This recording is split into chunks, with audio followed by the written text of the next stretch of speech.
Maneira hora bisa acaba, dia 25 de januário, é dia de Betico, que ainda nós lo está organizando para começar a parte mainta, maneira de costumbre e acto protocolar, qual toma lugar na Plaza Libertador Betico Cruz, começando para 8h30 de mainta, acaba lo tem começo de acto protocolar, caminho lo tem presença entre outros de governador de Aruba, mandatário e família e demais invitados.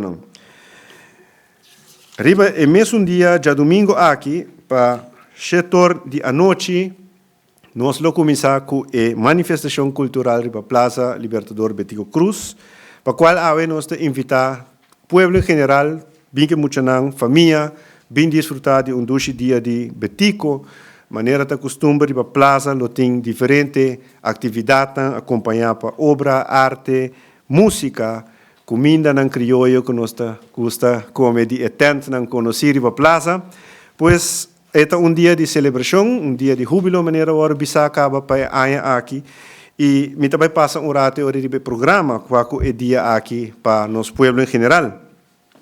Nós vamos começar com uma apresentação de nosso himno de Aruba apresentado para o coro Rejoice de Sulaika Herman.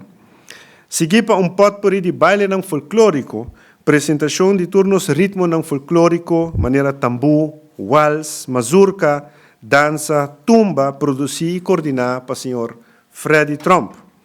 Nós lo seguimos depois para potpourri de canções dedicadas a Betico, interpretar para Rachel Cryfanger e produzir musicalmente para o senhor John Francis Jacobs. Também nós temos speech de nosso vice-primeiro-ministro, Sua Excelência, senhora Gerlin Cruz, durante a noite aqui, seguir para uma expressão teatral de vida de Betico Cruz. Me queres aqui está uma parte essencial também, conosco para que na dia de dia aqui a trajetória e vida de senhor Betico Cruz, em feliz memória. Essa aqui é uma produção do senhor John Freddy Montoya, que relata a vida profissional de Betico. Depois nós seguimos para potpourri de Kahanan de Orgel, acompanhado pela banda Arubanse Music School. Uma produção coordenada pelo senhor Arthur Kelly e Carlos Bislip, onde 3 ou mais caja de Orgel toca acompanhado pela banda de Escola de Música Rufo Weaver. Nós estamos com a noite de potpourri, nós optamos aqui para fazer uma combinação para assim cobrir toda parte essencial de nossa cultura. Potpourri de canções de tumba popular de dois grandes artistas músicos, cantante e compositor legendário, senhor Robert Shandor e Cassim Hill. Uma produção de senhor John Francis, apresentada por John Francis Jacobs.